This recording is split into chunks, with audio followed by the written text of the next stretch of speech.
experts. Spring is here and summer just around the corner, which means it's time to deep root fertilize your trees in addition to spraying for insects and disease. Let Ability Trees help maintain their value and repair all damage. Fed and prune tree will be less susceptible to wind damage and uprooting. Caring for the beautiful and valuable trees on your property that you can't replace should be done by experts. And the experts I use, it's very clear. It's Ability Tree Experts in Lewis Flory. My friend for over 40 years. Gosh, this guy is the pro when it comes to taking care of trees. You know, pruning is important for the health of your trees, and pruning limits resistance to spring storms and allows the sun and fresh air into the canopy. Trees can be in distress several months without showing any signs, so don't wait to protect your investment at 281-441-4179, 281-441-4179, or visit their website at abilitytrees.com. Right now, Ability Trees is giving a deep root feeding with every tree pruned. Ability Trees, Houston's leading tree care professional. Where conservatives find their voice, the voice of Texas. One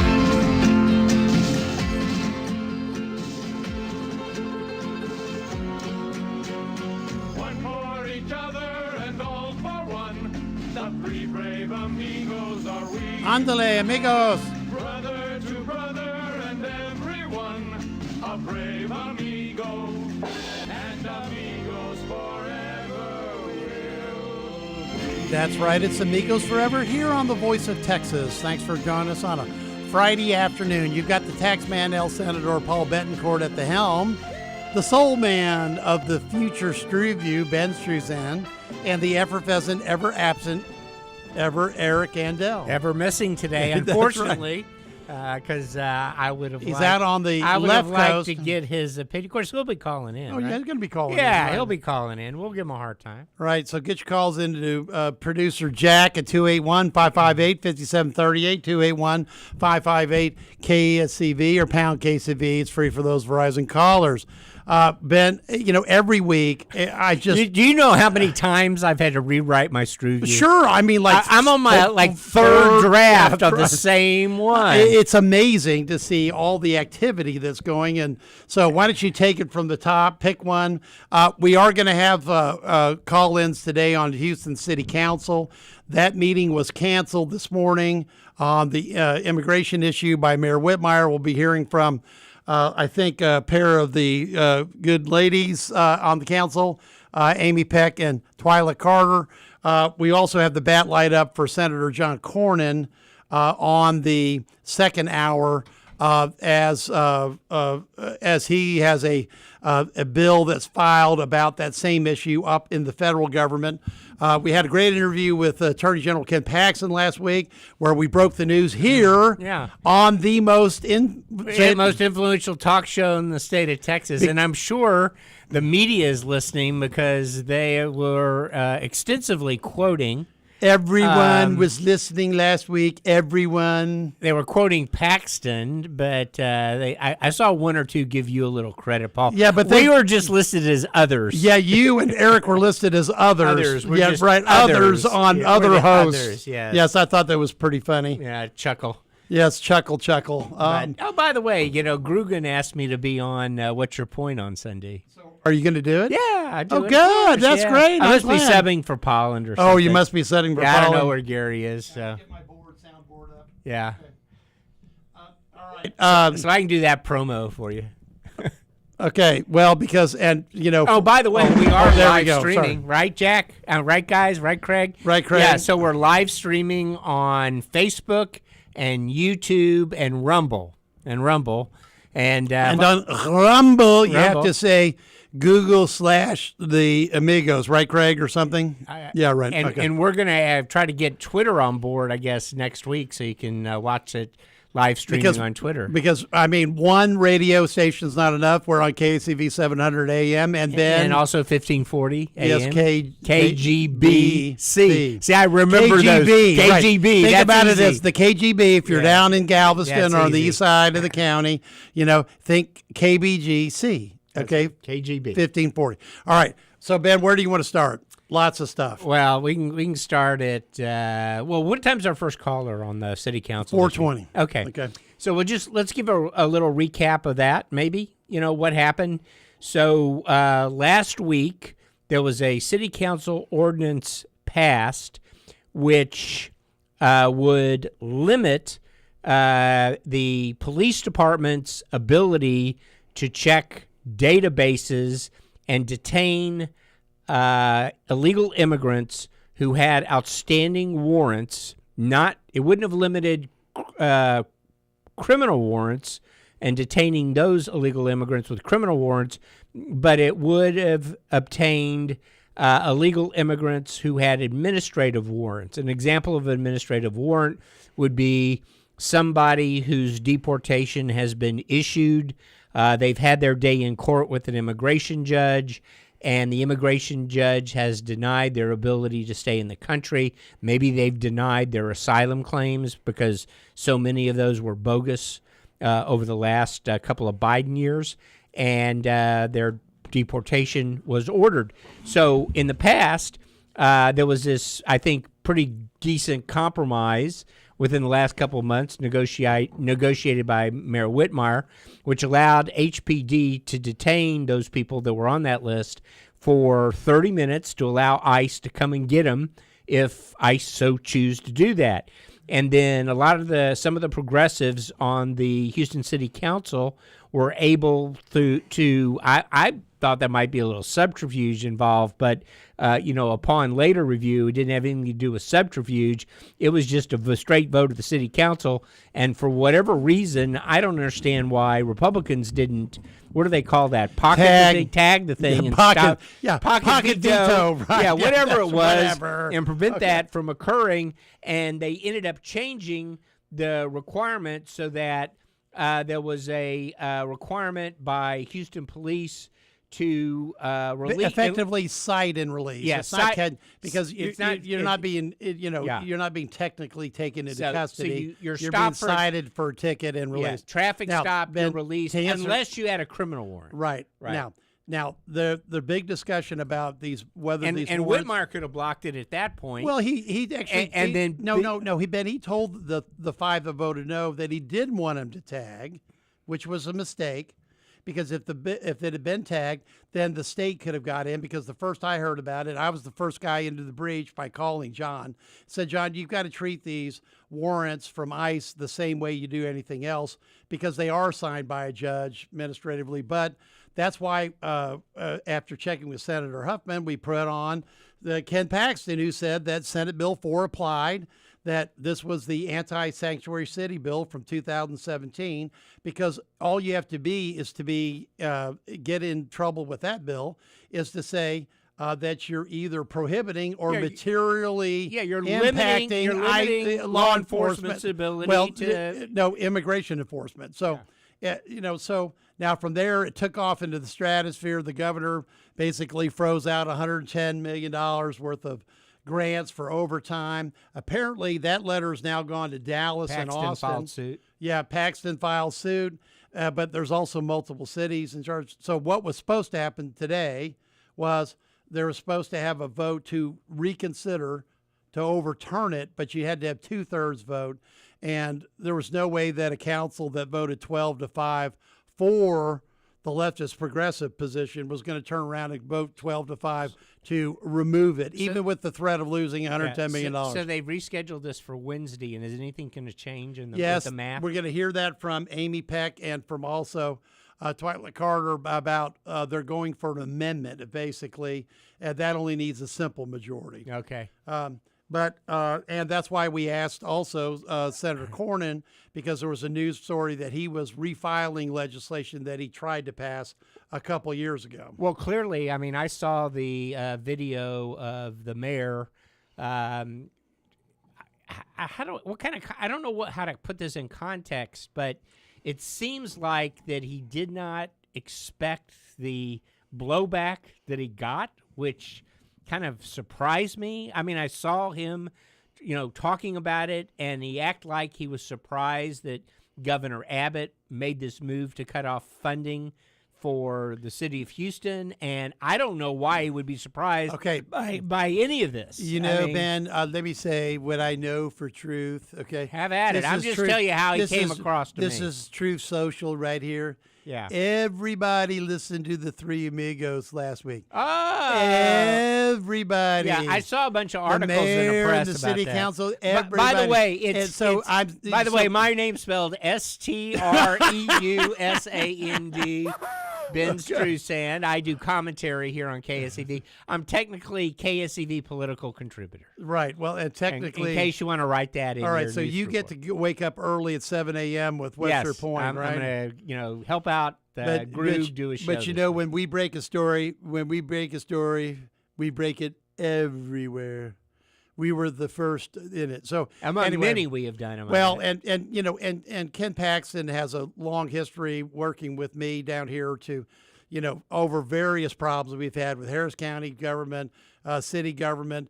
He'll jump into the breach first, but in this case, there are other cities that have very similar. And now the governor has expanded that threat to Dallas, Austin, and I don't know what's the latest. I'll tell you what the three are here. But we're always at the first. Jack, we're always at the first. Craig, when you're on your own show, you have to say the Amigos are always first in the breach with breaking news. Get your calls in 281-558-5738. Okay, now tons of national news. I mean, Houston, Dallas, Austin. Houston, Dallas, Austin for the usual suspects to start. And oh, by the way. By the way. We have a ceasefire or not a ceasefire? I also find it interesting. I know the reach of this radio show is probably way beyond its because we are the most influential talk show in the state of Texas. Thank you. But we had a conversation in the 5 o'clock hour about the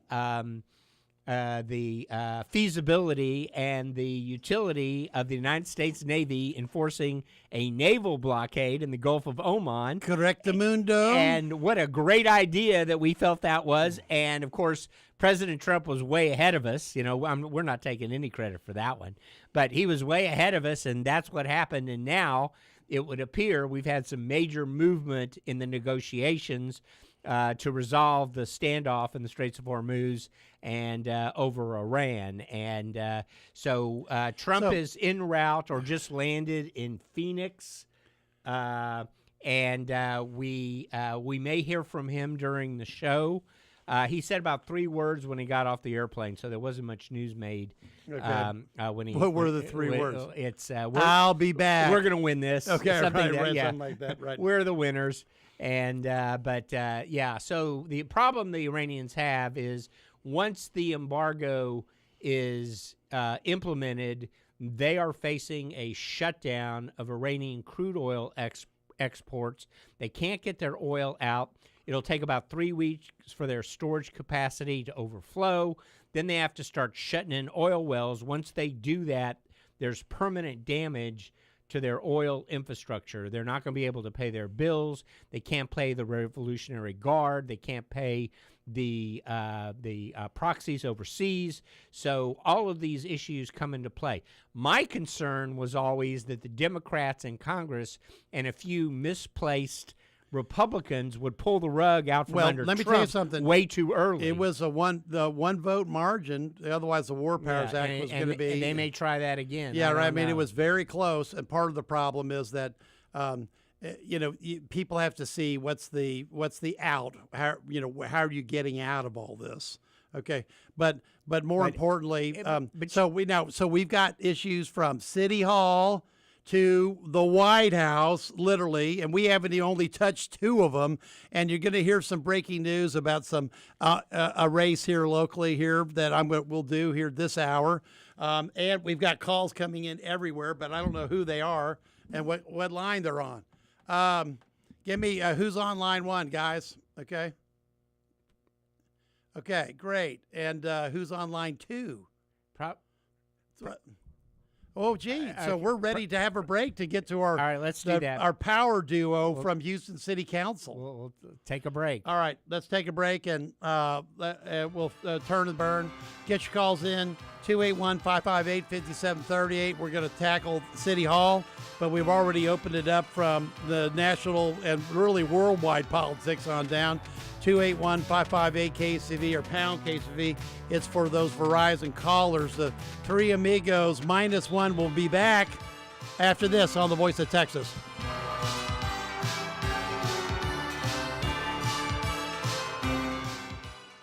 Got a question or comment for the Amigos? Call now. 281-558-5738. That's 281-558-5738.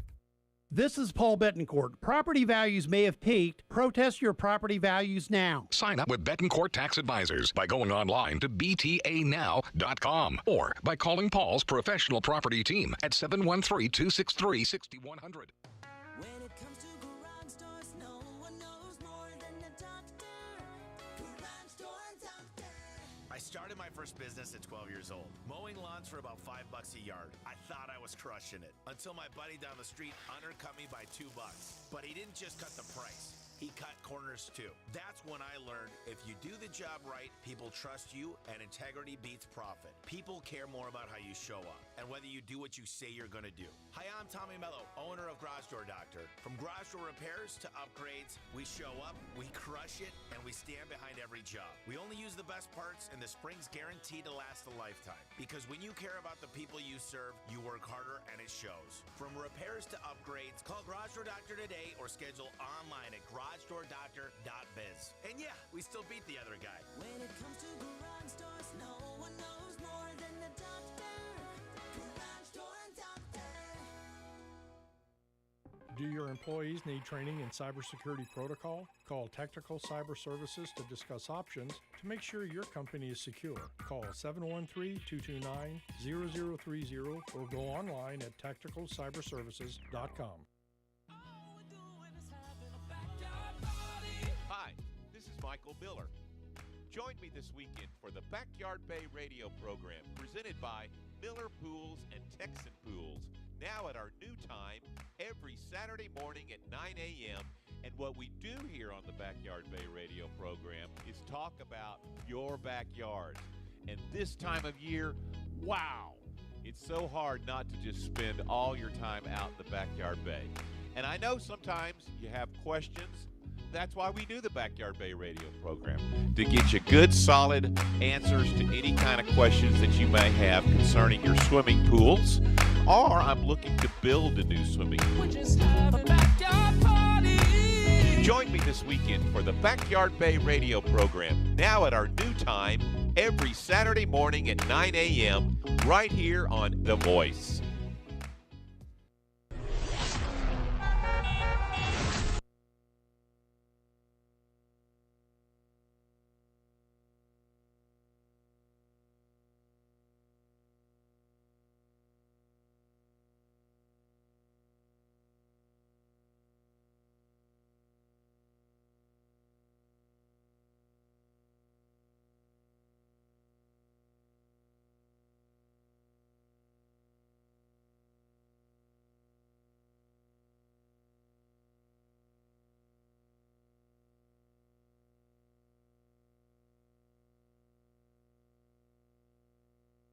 One for you, 19 for me.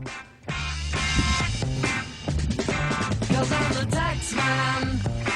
Yeah, you've got the tax man in on the Three Amigos, and we're having a good show because I've got the other amigo, Ben Strews, in, and we're being joined by two good amigas. So we've got the four amigo slash amigas, which is both good city council members, Amy Peck and Twilit Carter.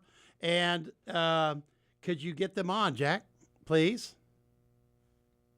All right, here we go. Let's see. Do we have them on now? We have them both on. Ladies, are you here? Ladies. Hello. There's yes, one. come on. Yes, good afternoon. Okay, ladies. Okay, how are you doing? Good. Good, how are you? Thanks for having us. Okay, well, great. Okay. Ladies, I want to first off thank you for voting no on this resolution, okay?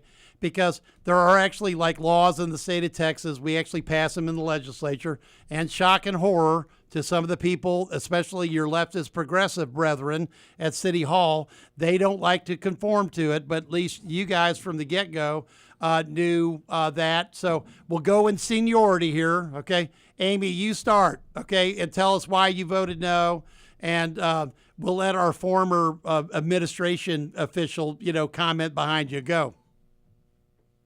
Well, I voted against this for many reasons, one of which the unintended consequences that we are seeing now with $110 million that have already been pulled from the city of Houston, and I'm sure many hundreds of millions of dollars yet to come from the federal government and the state government. So there are consequences to the actions that we take when we vote, and this is a clear violation of Senate Bill 4, of state law, of federal law, of agreements that the city of Houston has made. And so we need to think very clearly before we take any further action on this to make sure that we are not in violation. We don't live in a vacuum. We have to follow those state and federal laws. Right. And Twyla, we've got a basic public safety problem here, okay? And a recognition of the obvious. So what say you? Well, the law is law, and enforcement, it isn't partisan, and neither is legal versus illegal. The way I look at it comes down to, of course, we all know I stand behind the law, and I back law enforcement, and I also know that it is, as citizens, we lean in and depend on them to protect us and keep us safe. So, I back law enforcement, and I also too back enforcing the laws of the land. Legal immigration respects the process. Law enforcement respects the law. No politics are required in that. Right, and for the listeners, this is Council Members Peck and Carter. They're calling in about the big ICE warrant dust up at the Houston City Hall. Now, let's go over HPOU's letter, because I thought that it summarized the problem, and the problem was simply this. And we've seen this before because we've had a lot of leftist progressive ideas in Harris County, which my parents would roll over on if they knew we're active in the 21st century. But if you release, like Judge Hidalgo wanted to do, half the jail population on the street, it would have been a crime bomb. The problem for HPOU officers is they've got people in front of them, and if they don't check a warrant status, and like what happened with the crime that was occurred from leftist progressive judges letting violent criminals out on the streets like popcorn, people are going to get hurt or killed. And in that case, Crime Stoppers and Breaking Bond and, from Randy Wallace on Fox News and all the television coverage that's occurred, there's been over 180 deaths, Ben. I think maybe if April or any of those folks would call in, it may be 200. But the problem is if you have a stop and a violent criminal gets away and then they kill or injure somebody, that not only is the HPU officer, it's a horrible day for them, but there's actually liability that can blow back on the officer and the department. True, ladies, false, comments? Yeah, that's absolutely true. Our officers, our HPD officers, are not ICE officials. They are not out there to ask people to show any kind of documentation, which they don't have the time or resources for. But when they do a stop on somebody and they run that person's name through the database, they are obligated to make sure that the warrant is executed, whether that's from the FBI, another entity, another municipality, whatever the case may be. A warrant is a warrant, and they have to execute that warrant to make sure that they are contacting the entity where the warrant came from. Okay. Ben. Ladies, thanks for joining us. Who's the head of the police officers union that was on? I thought it was, we had Ray Hunt. Ray Hunt, yeah. So I had asked him, and I didn't realize this. He explained to me that there's just one big database, and everybody in the United States looks at the same database. Every police officer and law enforcement agency in the country looks at the same database, and the ICE warrants, both criminal and administrative, are on there. And would this misadventure by the city council, would that have required them to keep looking at that database but just ignore only administrative warrants issued by ICE? Ladies? Yes, that's pretty much correct. Okay. Yeah, that's correct. Okay.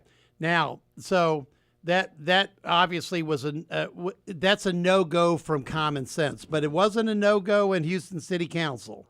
All right, there's 5 of you that voted no, besides Councilmember Peck and Carter, also Davis, Flickinger, and Marion Ann Huffman voted no. And there were some surprising votes, for it, including Councilmember Ramirez. However, the three leftist progressives, Salinas, Pollard, and Kamen, who has now been appointed county attorney. Yeah, they seem to be celebrating her down at county. They are court. were the ones that came up with this. Now, Ben had already asked earlier why you guys didn't tag it. And the answer is, go ahead and say it because I've already said it on there. The mayor told you so. And True. Well, I think the mayor, wanted to get this voted on one way or another. We've heard from people for months and months, and it's time to take a vote at some point. And so we've heard the concerns on both sides. I think everyone knew how they were voting by that point. So I think it was just a time to take a vote. And Amy, y'all are authorized now by Uncle Paul to say, Mayor John, Uncle Paul's the bad guy you can tag in the future. Okay. Now, all right. So go ahead. Go ahead. Well, and I appreciate that. But we've, like Councilmember Peck said, we've had so much, email, and I trust me, I answer every single one in favor or against. Wow. And, I think we all knew. Yeah, no, I answer all of them because I feel it's important. If you don't agree with me, that is A-okay, but I am going to, if you write into me, I'm going to give you my opinion. And I've had some pretty nasty phone calls and emails, but I stand. We get them here. But I stand behind what. Sure, yeah, you stand behind what you believe and how you vote. My word. Sure. My word, yeah. No, and we get them here too, and this is just part of the political discourse. Now, all right, so there was going to be a meeting. Clearly, there were not 12 votes to reconsider. John made the right decision canceling the meeting. You never want to go to a meeting when you have no votes. And put up an amendment, and you all are trying to have an amendment next week that will do what? And Amy, you go first again, and then I'll let Councilmember Carter close it. Well, the exact details of the amendment are still being worked out with the governor's office, but it is going to be kind of a solution that everyone can get behind that will satisfy the concerns of the governor, let our officers continue doing the great work that they are already doing, so that way we can put this behind us and move on. And that's Councilmember Peck, and thanks for again being there to vote no. Is that going to be going back to the 30-minute essentially hold a traffic stop or something modified? They can't say. Let me just guess. Okay? All right, you guess. My guess is that the 30-minute number goes away, and there has to be some substitute that meets legal structure. Councilmember Carter, you want to close us out on this because that vote's Wednesday, and we'll obviously it's going to be a big public hearing, so you're going to not be able to just comment on email. They're going to be back in front of you either Tuesday or Wednesday. Take it. Well, we certainly have had them in front of us, and sadly, a lot of it is the opposition, and you've heard me speak before on the decorum that it's if we don't agree with them, they hammer us until they try to get us to agree with them. But it's a process, and we'll go through the process. But as Councilmember Peck said, I think it'll be an amendment that everybody can get behind. But we need to allow HPD to do their job. I'm not in the business of policing law enforcement. I support them, and I think we all should. We depend on them every day, 24/7, and let's just allow them to do their job and do the right thing. Protect our neighborhoods, our families, and our way of life, and get back to business. Right, and ladies, I've talked to, Mayor Whitmire, obviously, and key members, I should say, give a shout out to a key member who knows who she is. And the important part is, look, when we pass these state laws, they are top-down guidelines. There's a reason for it. There was actually, back in 2017, so much angst about this that, there's fines in there for individual officers. They could be removed. They could be removed. It got to the point where it had DAs that were refusing, any type of, logical thinking on this. If you've got national laws, you and state laws specifically here, you have to follow them. And the language of that bill was broad enough to where Ken Paxton literally could come on and read it, and everybody would agree that a bill that either prohibits or materially impacts the enforcement of immigration statutes is subject to the law trigger. So I want to thank you two for knowing that in advance. We've had a lot of conversation with like Councilmember Ramirez. Can't convince him yet, but there's going to be a lot of people out there who need to be convinced, not just and really from all walks on City Council, that they need to get it done and they need to get it done right. So thanks for being at the tip of the spear and common sense, ladies, because you were. Well, thank you for your support. Appreciate it. Well, I'm just glad we got you elected. Okay, all right. So, in a galaxy long ago, far away, Amy, this got to be your last term, right? Or because you've been there a while. Yes, this is my last term. Okay, well, that could that could be a great thing. Okay, or you could be on. I will miss the work for sure. Okay, or you can be on to the next thing. Okay, and so thanks for your service too. And Twyla, you're going to have to be there for a while because we got to have some good common sense from somebody with good background like yours. So thanks for standing up. Thank you. Because it's tough. Well, thank you, and y'all. Okay, I know it's tough. Well, keep us in your prayers. Keep us in your prayers. I say I believe in the power of prayer, and just keep us in your prayers because there's a lot of nuts out there, and it we'll always stand up. Those who do, but just keep an eye on us. All right, we will. That's Uncle Paul and the other host, because that's what the Chronicle printed. Ben, the other host. Yeah, they didn't give Ben a name. They didn't give Eric a name either. They were the others. We both got in most of the press coverage. Yeah. Anyway, so all right, we'll hear what happens next week. So y'all have a great weekend. Thank you. You too. All right, everybody get your calls in 281-558-5738. Look, we're lucky to have office holders that are good people, like Councilmember Peck and Carter, stand up for what they believe in and are willing to come on shows like this and talk about it.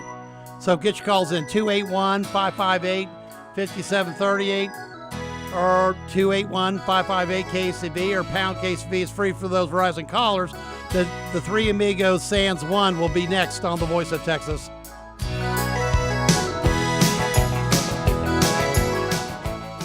An independent voice for conservative opinions. The Voice of Texas.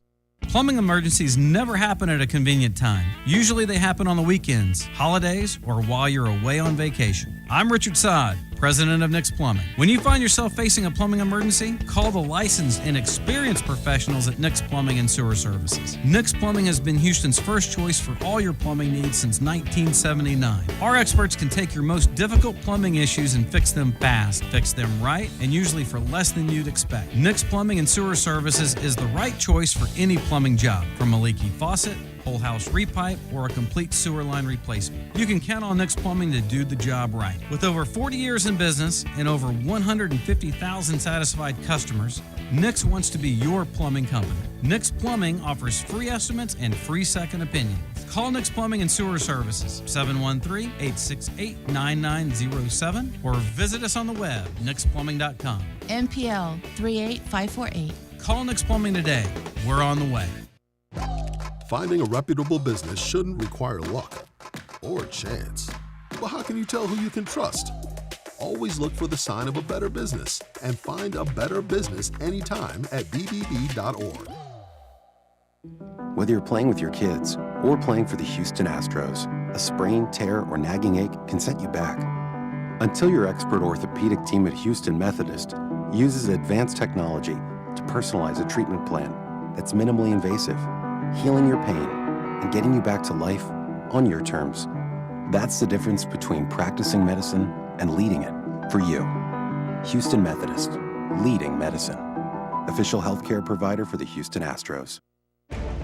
From the KSEV Weather Center, this afternoon expect a breezy day with a mix of clouds and sunshine reaching a high of 84 degrees. Tonight will become cloudy and remain warm with a low of 70. Tomorrow will bring cloudy skies with a chance of a thunderstorm in the afternoon and a high of 83. Sunday will be breezy, not as warm, with clouds giving way to some sun and a high of 74. Monday will be cloudy with a high of 72. Tuesday is forecasted to be mostly cloudy with a few showers and a thunderstorm reaching a high of 72. The KSCV Weather Center forecast. I'm AccuWeather meteorologist Joe Lundberg.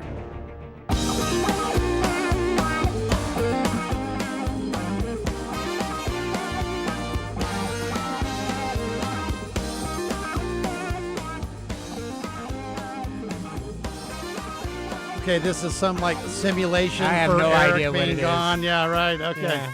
Yeah.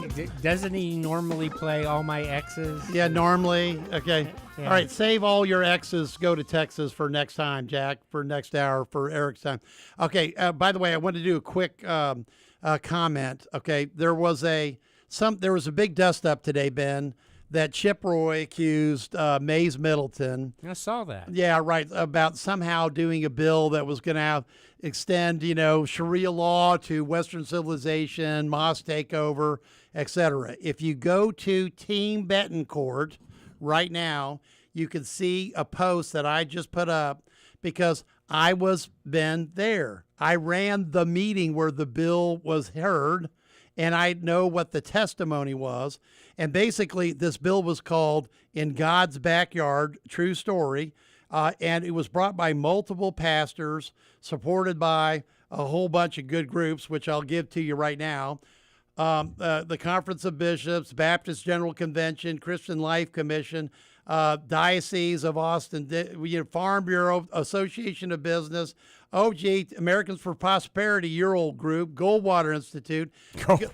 I mean, everything, I could go down. So what does it do? And the bill, all it did was if you had a religious institution and they wanted to build affordable housing, they could do it.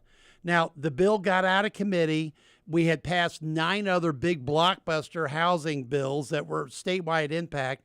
Mays never brought it back for floor amendments or for tuning like we did on the ESAs.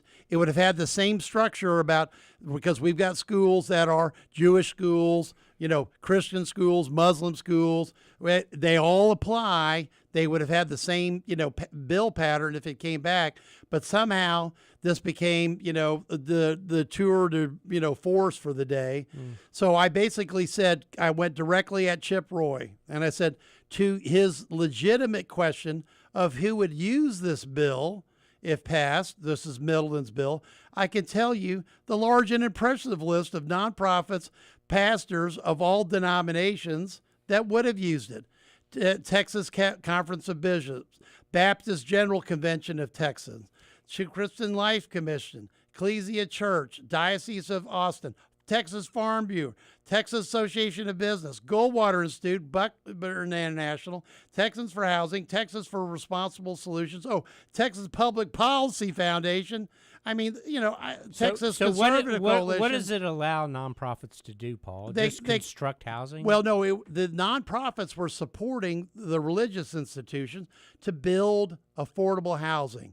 Because if they could build affordable housing for people that are with their religious institution or for anybody, it's going to be lower cost and people can afford it. So this would have been another. It doesn't involve any kind of state subsidy, no, right? No state subsidies. This was just let in God's backyard. Let a religious institution build something like this in their backyard. And I don't understand, given all the kerfuffle going on up in Dallas-Fort Worth, but why a religious institution couldn't have done it already. Well, no, this was just making sure that you would clear through, because a lot of the problems on housing affordability, Ben, are extra regulations from city and county. It's like we're trying to take old office buildings and convert them to lofts. We're allowing multifamily to be built closer to industrial sites. Oh, we're getting rid of tyrants vetoes, like in places like Austin, that won't allow a high rise or even a grandmother's, whatever apartment. Okay, we're trying to clear out all these cobwebs, and it was just one idea. It never it never went to a floor debate because there were so many other ideas that were ahead of it, and now it's basically being used as campaign fodder. Even though I was there and I know that this wasn't some Muslim Brotherhood, right. because they didn't even testify for the bill, but we had all these pastors and everyone else testifying for it. So I just wanted to clear the air. Go to Team Betancourt. You can see the truth. It's there. Well, it wouldn't be the first time things were taken a little too far. In the or campaign. the last time. A little too much hyperbole. Yeah, right. Or the last time. Yeah. All right. But because we're the most influential talk show in the state, that's right. we get to do all this stuff. All right. I think we got callers. Have you seen any polling in that race between Chip Roy and Middleton? Well, I know, but the poll that matters was how it came out of the primary. It was 39% for MAGA Mays, a.k.a. Mays Middleton, and 31% for Chip Roy. All right, so he's going in with a couple-point lead there. Yeah. I just saw a poll, Cornyn-Paxton, and it was basically tied. It had I noticed Cornyn that it was slightly ahead by but a it was point. less than a point. Yeah, so. right. And I tend to think that in a runoff like this, even a high-profile one, I think it may actually favor Paxton. In a Republican turnout is probably going to be down in this runoff. Well, part of it has been the runoff is still what is it, May 26th? Yeah, it's the day after Memorial Day. Oh boy. Now, part of this has been that we've had a long-term idea that we've had 4 uniform election dates in Texas, and then we dropped it to 2. So you've got this May uniform election date. And then because of the fact that county clerks and others can't run multiple elections at the same time, it kicks the primaries later. But I think, again, we've been trying to keep more and more of the elections as much as we can get bills passed, and through the House on these type of issues, get those elections in November. And then that will allow the primary dates not to be extended so far out in the future. So did I hear you say, I'm not sure you said it on air, but did I hear you say we're going to have Senator John Cornyn on later? Theoretically, we're supposed to have the bat lights up, and they've this should accepted be interesting. for 5:30 next hour. Last week it was General Paxton. Now we got Senator Cornyn. Senator Cornyn on. Because, Ben, everybody listens to the Three Amigos. Everybody. This little bitty radio station. Okay, yeah, right. and live broadcasting now. Right, and on multiple live YouTube broadcasting. and Facebook and all those things. Rumble. And you can tune in to 1540 AM on the south side. Jack, we got a caller. Let's put Bob up. Okay, come on, Bob. You're on the Voice of Texas. Hi, Senator Betancourt. How you doing? Who knows?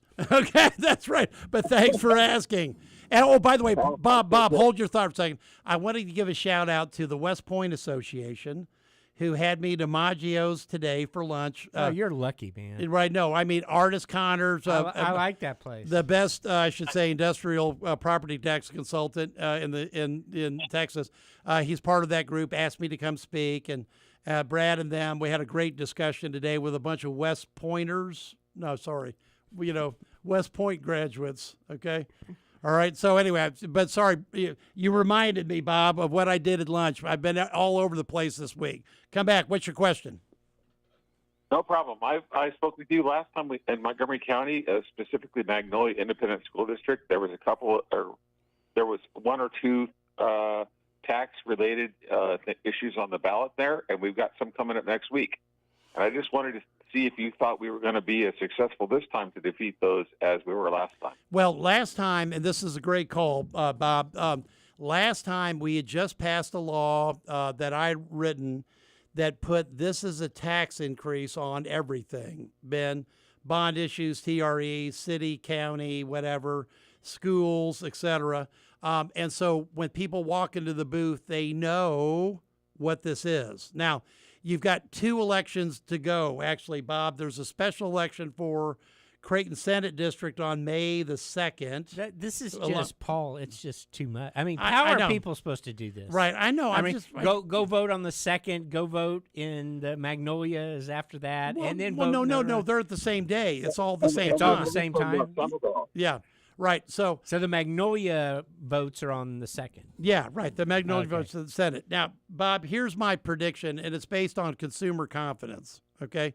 Ben, you reported last week that consumer confidence hit what? Lowest level in history. I think it was 47 was the number. Right, which is really low, Bob. I mean, in fact, well, it's never been lower. There, right. And that, I think that's going to flip here with what's going on in the Middle East because, oil prices were down $10 today. I know we'll hit this in the top of the hour. By when they hit 80? It was 85. Well, it got down to 83 for West Texas Intermediate, closed about 85, but it was down, 13%, down about $10. But it's going to take at least a couple months for gas prices to and that assumes everything reopens. We'll see what happens because nothing's moving right now. Yeah, nothing. And Bob, but the markets are voting. Generally, if consumer confidence hits rock bottom, then bond issues are very unlikely to pass. Now, I haven't studied it because I've only got a small sliver of Magnolia. So, but how big is it, and what's the bond about? Just give us I'll give you 30 seconds. Go.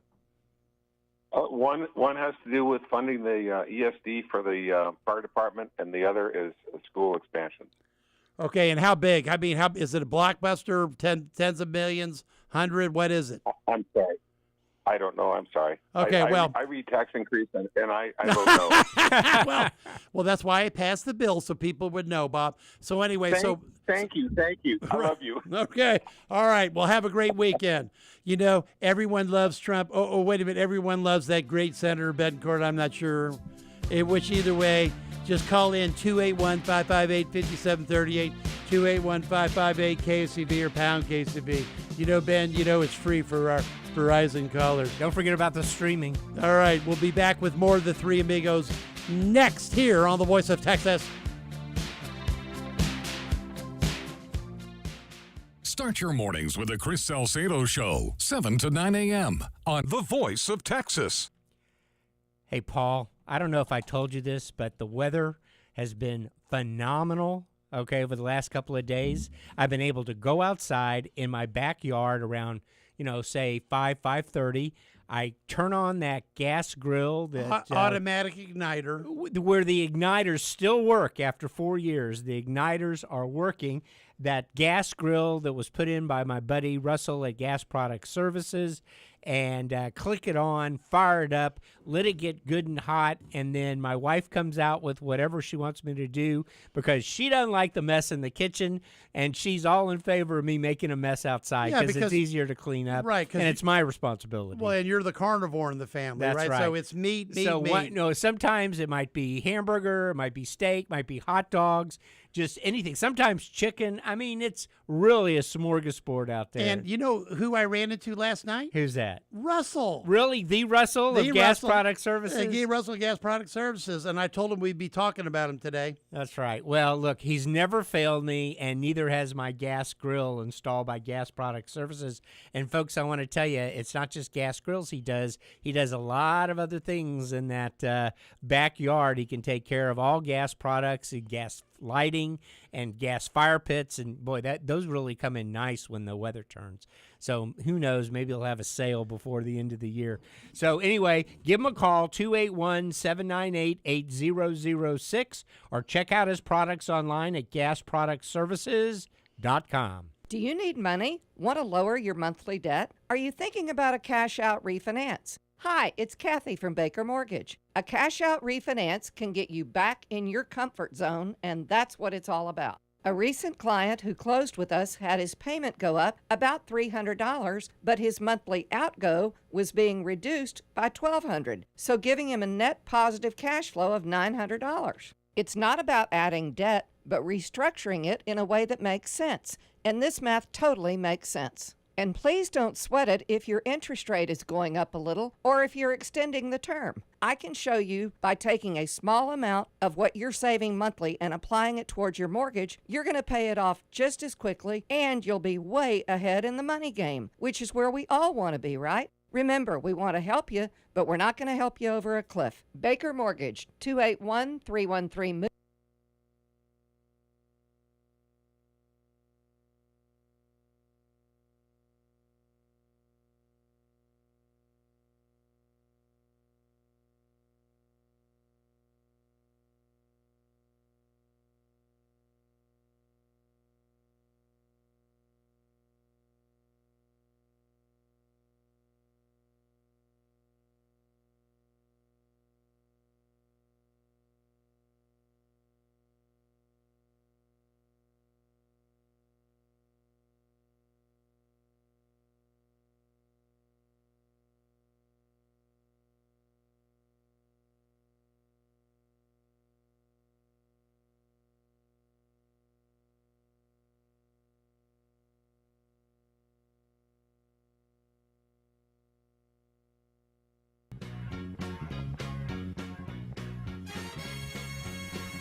And welcome back to the Voice of Texas. Thanks for joining us on a Friday drive home afternoon with the three amigos. Been the Soul Man, the Stru with the View Stru Stand of the upcoming Stru View. Yes, right. That's right. And we're missing the liberal lefty judge, Eric Endell, got the captain. He was theoretically calling in, but we don't know when. Yeah, we don't know when. I think he's in Arizona, if I'm not mistaken. Oh, he didn't go all the way to the coast? all the way to L.A., you know. Well, if he was in Venice Beach, he might just float on by. We might not even hear from him. Yeah. I heard Newsom say something so stupid today. I can't even remember. Come on. We need to know. Somebody, Craig, Jack, how stupid was Newsom today? Right. All right. So we need to know. I'm gonna have to find that Newsom clip. Yes. Okay. Right. It's got to be really stupid because he set a really low bar for stupidity, to be precise. Okay. All right. And all right. So Ben, let's set up next hour. Big changes on in the international scene, at least for a while. Looks like we think a ceasefire that's holding for a period of time. Yeah, and some kind of Iranian U.S. deal where the Iranians agree to allow shipping to move freely through the Straits of Hormuz, and the United States allows Iran to resume exports. And, we cut off their imports as well. We didn't just blockade the Straits of Hormuz and their ability to export crude oil. We cut off all of their import. Every port. Well, but if you notice, there were some on the map. There was the red ships that are the tankers, and the green ones.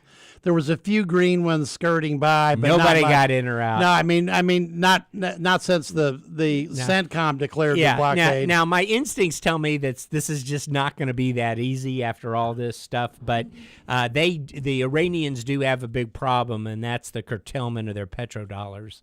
And I would imagine if I don't know what the real is worth, but it's probably worth 1/100th of what it was worth a month ago, and that was already down 1/100th of what it was last year. Well, now part of this is we've got a ceasefire in Lebanon. Now, for people that know geography, you can look this up.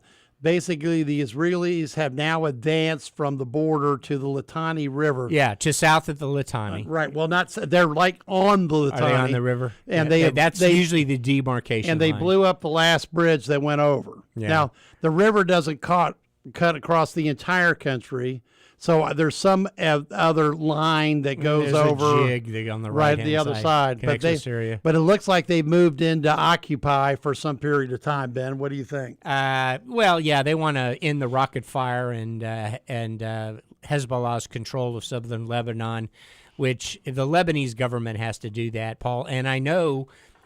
Your family and Sue, they're Lebanese descendants because Lebanon is not all Shiite, Muslims. You have a third that are Shiite. You have a third that are Sunni that do not support what the Hezbollah is doing in the south. And then you have another third that are Christian. And the government there is just so weak that it can't control its own borders. You missed to prevent the the Iranians. You missed the Druze. And the Druze, of course. Right, which is... that was 30. That was the other Yeah, thing. right. No, that's the sect that's in between. Because in southern Lebanon, where Hezbollah is, there's a lot more Shia than there is Sunni. Right. But it's a complicated area and a weak central government. And what's the sad thing, Ben? Before the Palestinians were... It was a beautiful place. Were run out by King Jordan. Yeah. Black September. Right, and forced into Lebanon. It was a beautiful place where everybody did agree with each other. Muslims, Christians, and multiple sects, Druze, all got together on a power-sharing agreement. It was a beautiful country. How worthless is France now? Well, that I don't know how that connects, but you know what? Well, they're not at the top of my list. Be Lebanon. All right, we'll talk about it later. We'll be back after this on The Voice of Texas. You're listening to The Voice of Texas, AM 700 KSEV Tomball, and AM 1540 KGBC Galveston. News this hour from Town Hall. I'm Keith Peters in Washington. U.S. military officials are keeping an eye on the Strait of Hormuz as Iran says its waters are open. But President Trump says the blockade of Iranian ports remains in effect until a peace agreement with Iran is reached. In a teleconference with reporters, Admiral Brad Cooper, who heads U.S. Central Command, says the U.S. blockade of Iranian ports and vessels continues. We're watching every Iranian ship in every port. Period. Full stop. That allows us to execute to the high degree that we've been able to do. We're able to sustain this as long as necessary. Trump initially celebrated the Iranian announcement, but minutes later he issued another post saying the U.S. Navy's blockade would continue.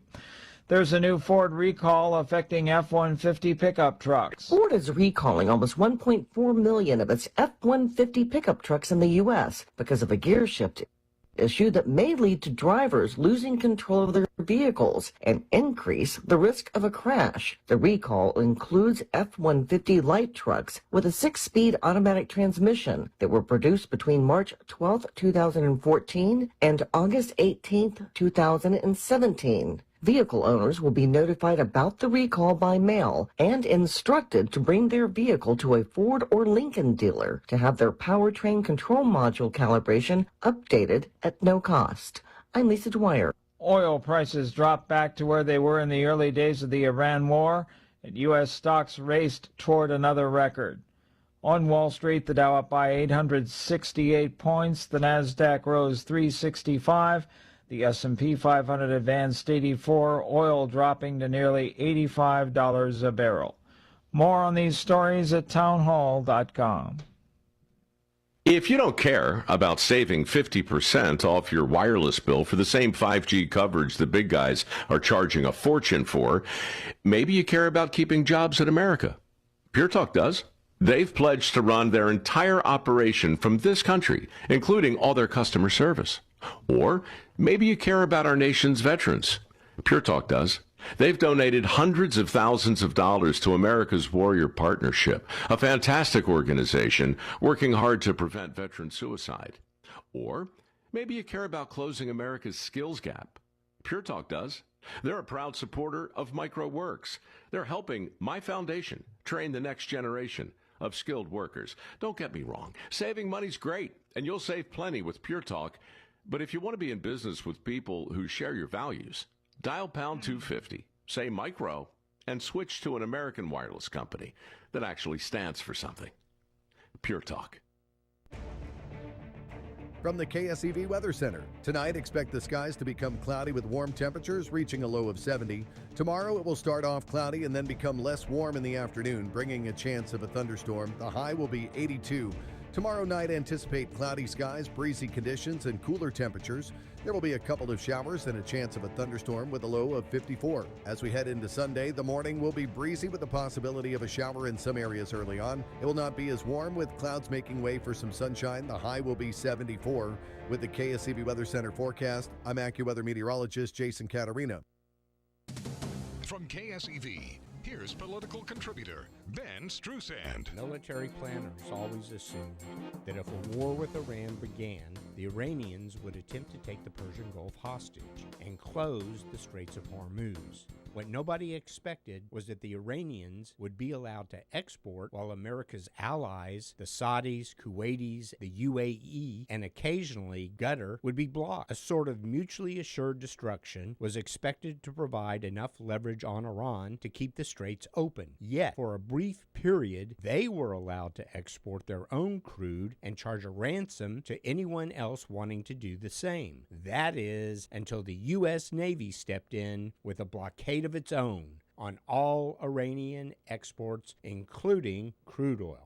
In just a few weeks, Iranian storage will max out, leaving Iranian oil producers with no other choices but to shut in oil wells permanently, damaging their ability to fund their economy, pay their military, and bankroll their terrorist proxies. The cutoff would be close to 100%, a huge blow if continued. Which is why, even though Democrats in Congress attempted to hand the Iranians a victory by pulling funding from our military, the United States will successfully force the Iranians to yield and concede to open the straits and end their nuclear weapons program, one way or another. Despite the media fawning over the brilliance of Iranian strategy, the Iranians will lose.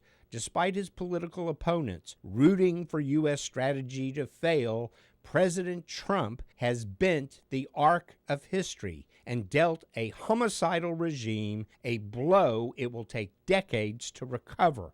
The American people have not supported this war, and high gas prices will harm Republican chances in November. But the prospects of a deal on America's terms should result in us doing a lot better than most people think.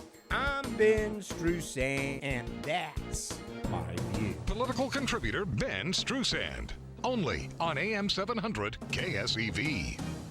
You're listening to AM 700 KSEV and AM 1540 KGBC.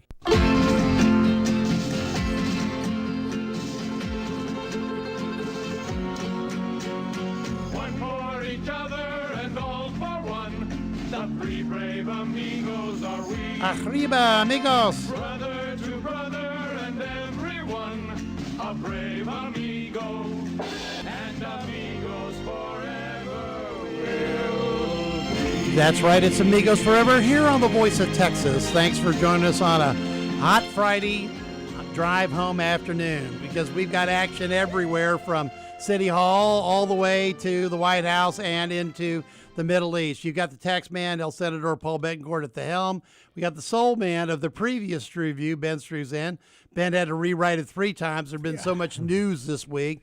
And now we've got, in the dead of the night, as usual, Trump speaking now at Turning Point Action in Phoenix Live. Why don't we... Yeah, talking about, let's set it up quickly, Ben. Well, this is about the Israeli-Lebanon ceasefire. Well, and of course, the deal to reopen the Straits of Hormuz. Let's see if we can tap in live now. The murder rate reached the lowest level in over 125 years.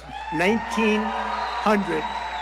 The year 1900, before my father was born. My father was great. Well, before he was born, he's the flow live of at deadly Turning fentanyl Point. pouring across our border is down by an astounding 59%. And he's going to be talking and as for you some probably time. noticed, All right, if you watch the news, I tell you what, let's illegal drugs coming in by cut that one ocean out. Let's or cut it out sea right now. are down by 97%. And then, Craig, if you can, just back it up maybe to the beginning where he's talking about the Iran, Iraq, and what's going on with the negotiations. So we'll let him reset that. It'll take a little bit, Paul. But he's obviously very, very convinced that the Iranians are going to roll over on this thing. Well, and we'll see shortly, because the bottom ready? The bottom line is we got 2 moving parts, Ben.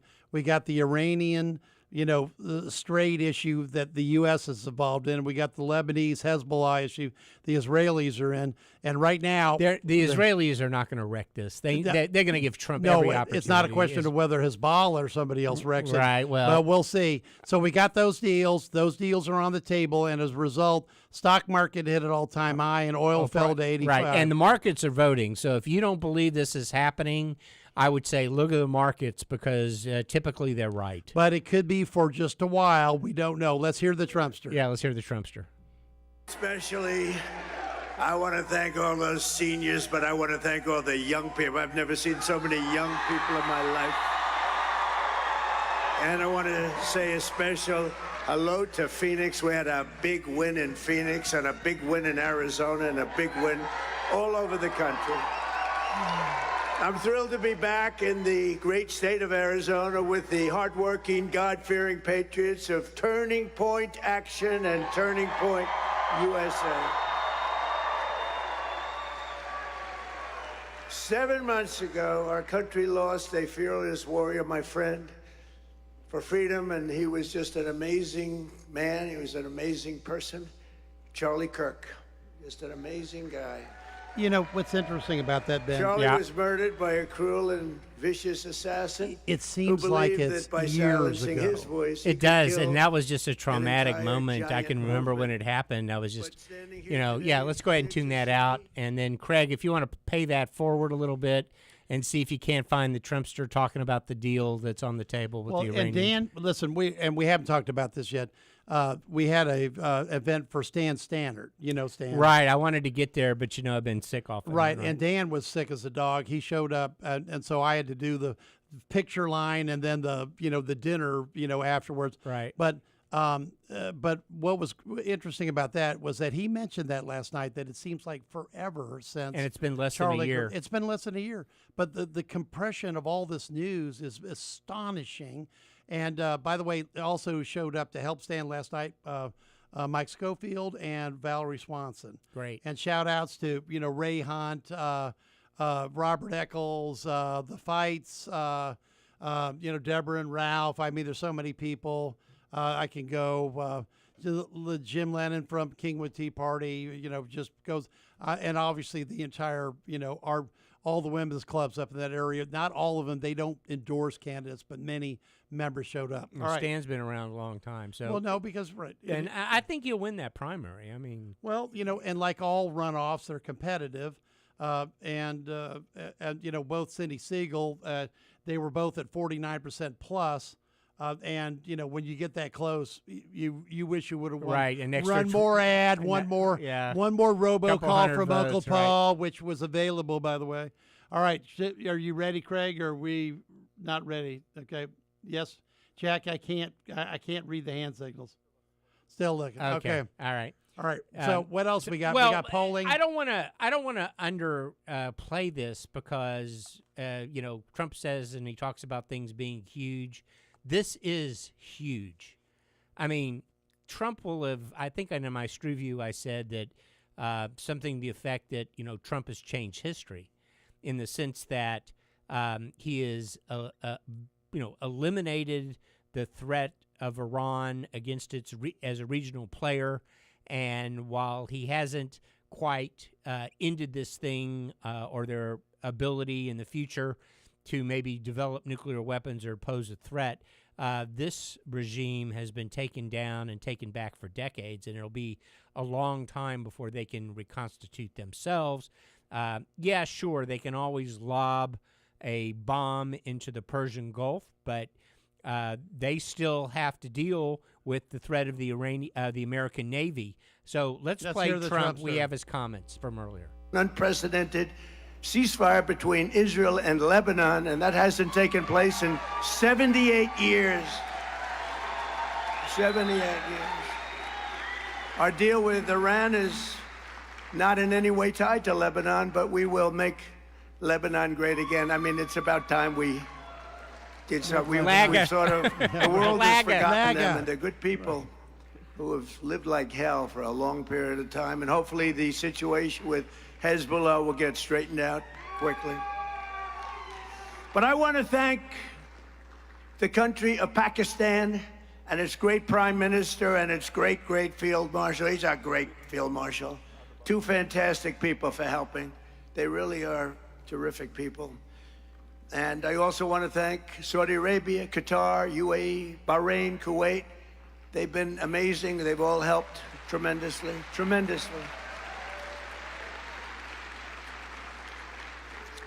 And it took courage for them. Not easy. They were living with what they call the bully of the Middle East. They had the bully. Iran was the bully of the Middle East. They're not the bully anymore. With the help of everyone here today, this has been by far the most successful first year of any administration in the history of our country. Acknowledged by everybody. Yeah. Well, Craig, keep looking for exactly what the deal is. Okay? He's not. I don't think he's given. He put out on Truth Social earlier. Some of the bullet points: reopening the Straits of Hormuz, giving up the nuclear dust, as he calls it. Which is the rubble. Okay, because U.S. Rep. Ron Carter says Iran agreed to suspend its entire nuclear program indefinitely. Who said that?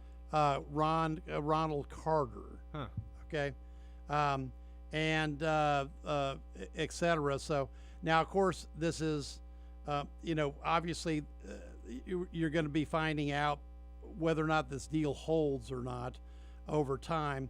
But no cash was changed. Iran agreed never to close the Strait of Hormuz again. No frozen funds. U.S. naval blockade on Iran stays up. And they cheat.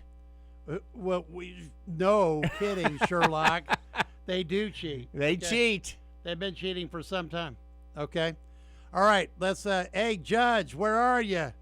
Let's get the judge on. I'm in Tucson, Arizona. Hey, Judge, are you celebrating the big U.S. victory? No, wait a minute. Did you go? The Trumps are speaking live. Why are you not at the event? Yeah, Turning Point. Because three brothers Baker. Look at me. Yeah, Three Brothers Bakery, Amigos. Great place, but whatever. So I just got here. I'm late I'm going to stay on with you as long as I can, but I may wind up being in the car talking to you because my plane. We get on the tarmac, and the pilot comes on. It's one of those puddle hoppers, the Embraers, and we're getting in line to take off, and all of a sudden we don't take off, and all of a sudden he comes on. Don't roll your eyes. This is his word. Don't roll at your eyes, but we can't get our right engine to work right. I don't feel comfortable. We're going to go back to the gate. We'll have a That's because the right engines are more important than the left. I'll tell you what, I'd go with his opinion. I don't know about you. Right. Yeah. So the problem is we get back and he gets back on and says, guys, don't get off yet because the mechanic may tell us everything is fine. Now everyone on the plane is panicked. What do you mean everything's fine? The right engine. I mean, some people even went up to the cockpit area and said, "Is there another flight to Tucson today?" All right, Eric. I know. Yeah. Hold on. He reminded me of something. I got to force in here real fast. When he said Three Brothers Bakery, I forgot to say that Christie's Seafood did a great job with the entire family and multiple people. They're great people down on good stuff. Yeah, they're just good stuff down on Westheimer. If you're in the area, hey, turn that down a little bit somewhere, please. It's coming on Eric's. Eric, hit mute, please.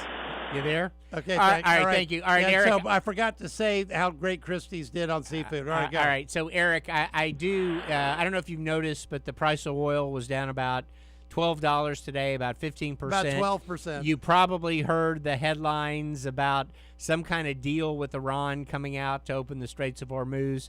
The blockade appears to be putting economic pressure on Iran. They're going to have to shut in oil production if they can't export.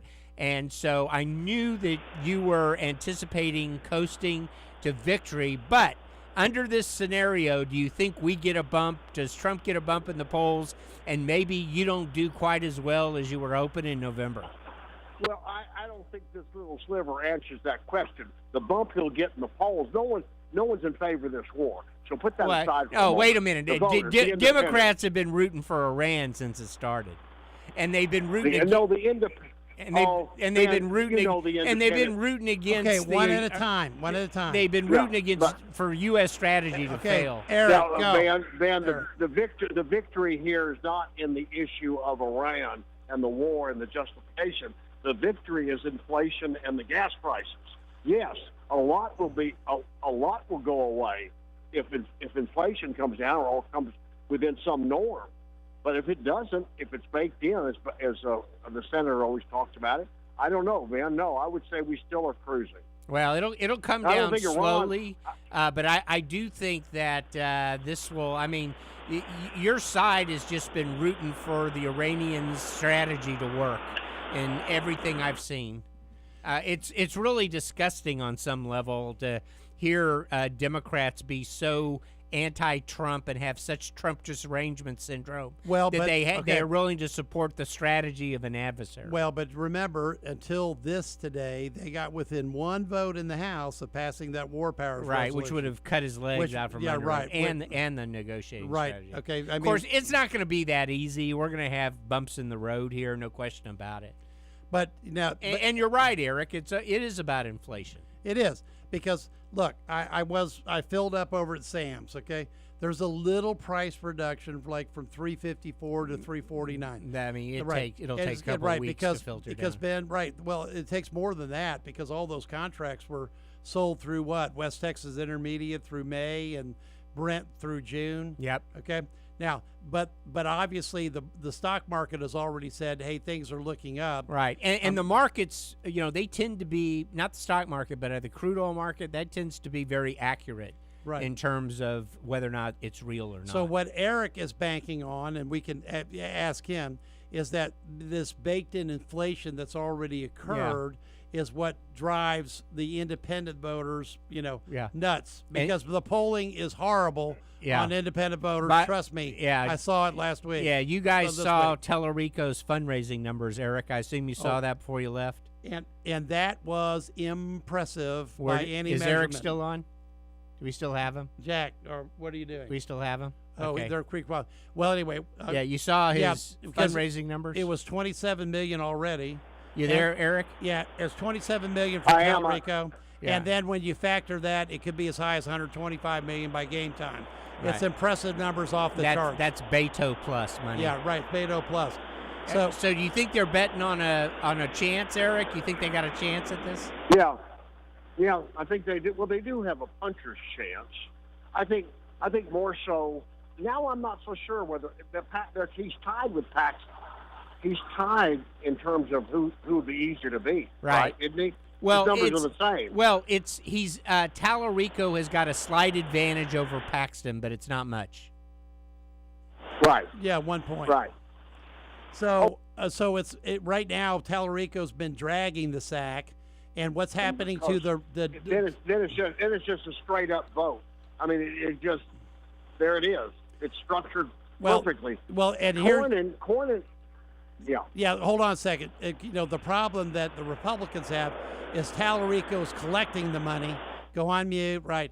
Tallarico's collecting the money, but Cornyn and Paxton are spending it.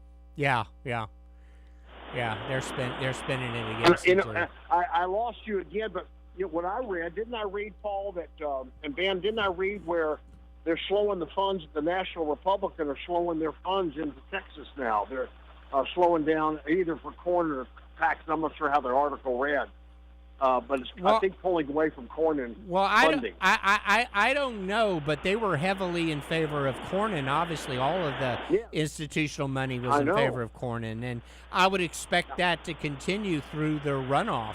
Yeah, and the real challenge or the real question will be: will the institutional money, the Senate Republican Campaign Committee, support Paxton if Paxton ends up being the nominee, or are they just going to leave him out there on his own? Well, that was what Patrick's message last night at the fundraiser for Dan was, and Uncle Paul followed up. You have to come. We got to come behind our guy. If just 10% of people stay home or don't vote, it's over.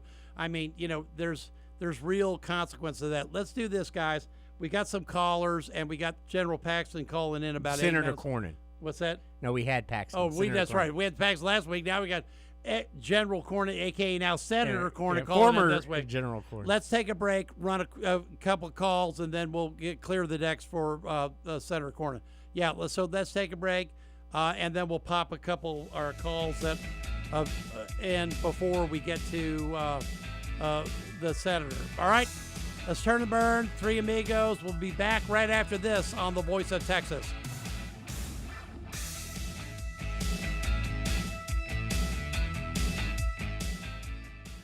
You're listening to the Amigos on The Voice of Texas. After a hard rain, you can see them. The water stains on the ceiling or the dripping water from a recessed light. Now you start to get nervous because you know leaks can cause big problems. Once the water enters the structure, the trouble starts. Water weakens rafters and beams over time. It soaks through drywall and damages the insulation in your home. And Roland, don't forget about mold. It grows fast in our humidity and causes all kinds of health problems. I'd really hate to see you spend thousands on expensive structural or drywall repairs or mold removal projects, especially when we can fix those leaks quickly at Tejas Roofing. And most of our leak repairs are under $500. This is Deb and Roland Tejada from Tejas Roofing, your Houston roofing company. Call us when you first see that leak, 281-251-0304.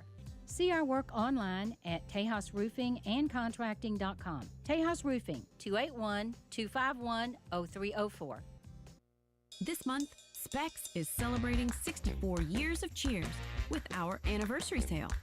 Shop the lowest prices on wines, whiskeys, seltzers, snacks, and more. Because it wouldn't be Specs' birthday without big savings.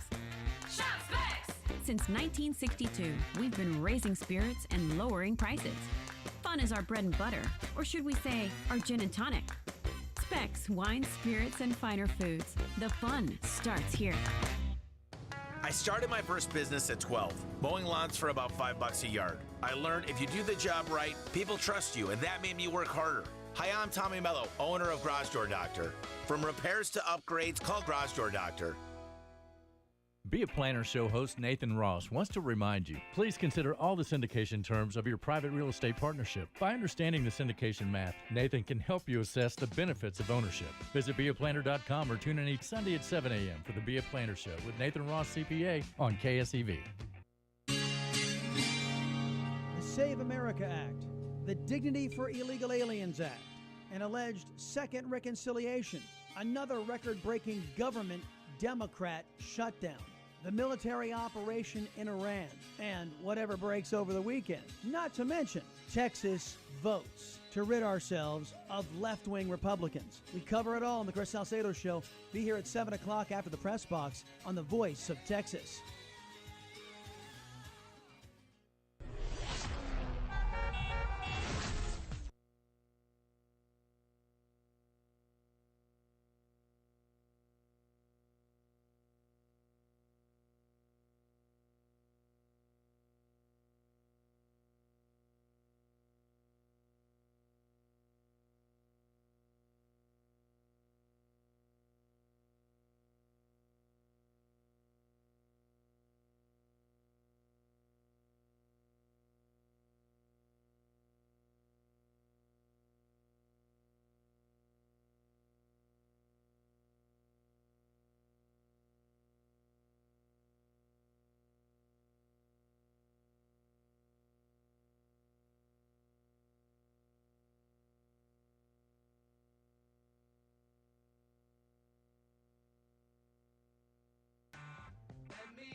Yeah, you've got the tax man here on the Three Amigos. I've got the soul man in the studio. We don't have Eric. We just lost him on Bluetooth somewhere. But let's put a couple of quick calls before we got our main guest coming. So let's take, who's on line one? Don't know. Good, start talking. All right, well, then I put him back on hold. Okay, let's go. Pablo, you got a quick comment about Iran. We'll talk about the Pope after the break. Go. Paul? Yeah, it looks like you got to be patient. And I think they're finally learning their lesson that Trump, he'll give them time. But, like Teddy Roosevelt said, walk soft and carry that big stick. Well, the one thing using that big stick. Paul, the funny part about this is I thought about that because there's this great show about Teddy Roosevelt when he went to the Badlands, to the Dakotas. I just remember that. Yeah, well, and I've been watching it, and the one thing that that Trump does not do is walk softly. No, he doesn't walk softly. He breaks everything in his path. Right, really. But that's part of it. That's part of the charm, and part of it is it keeps the opposition off balance, whether it's political opposition or military opposition. So I don't know if it'll be this easy, Paul. I'm not sure the Iranians are just going to fold over here and open these straits back up. It may, but they got a problem, and that's money, and they got oil wells they got to plug. All right, so good. Right, so good comment, Paul. One thing too is that the thing quick. is though that is they got Apache helicopters and they've done the mining, so they've got the firepower to blow up those boats like Reagan did. All right, Pablo, we got Trump a has good. shown he's not afraid to use it. No kidding. That's why the walk softly doesn't apply to him. Walk loudly does. All right, Pablo, good call. We got to take our main guest next. All right, let's get the good senator from the state of Texas, the senior senator himself, Senator John Cornyn. John, how are you? I'm good. Good to be with you, Paul. Thanks for having me. No, good. And John, thanks for coming on. You had filed a bill, I think it was a session or so ago, and you have the same problem the state of Texas does. We've had the Attorney General on last week talking about the problem in the city of Houston and what happens when cities and counties decide they're just not going to follow, in our case, Senate Bill 4, which is the Sanctuary Cities bill that goes back to 2017.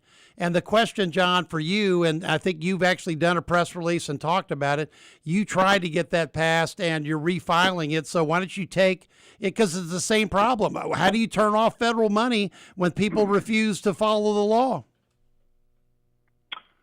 Well, that's exactly right. And, by the way, as we all learned when we learned about the Constitution, federal law is the law of the land, and local jurisdictions and states don't have the prerogative to carve themselves out and to become sanctuary jurisdictions and refuse to enforce federal law. But obviously, we know they've been successful in establishing some of these sanctuary jurisdictions, which has been a disaster for public safety. But this bill basically just does what Governor Abbott has now threatened to do, but does so under the auspices of federal law, which is to deny any federal dollars, whether it's for transportation, for transit, for any other purpose, to those jurisdictions that don't cooperate with ICE. And it gives a private right of action to individuals who are harmed as a result of illegal aliens assaulting or murdering them or their families. So it's just another way to get at the same problem. And folks, this is Senator John Cornyn joining us on the Amigos. John, you had filed this before. I think it got partway through. These bills are look, especially in a divided federal Congress, torturous to pass. How far did it get last time? Was it roughly the same version? And what do you think the possibilities are for success in this current federal Congress? Well, as you know, the Democrats have refused to fund the Department of Homeland Security out of pique over immigration enforcement generally. And, it's trying to figure this out.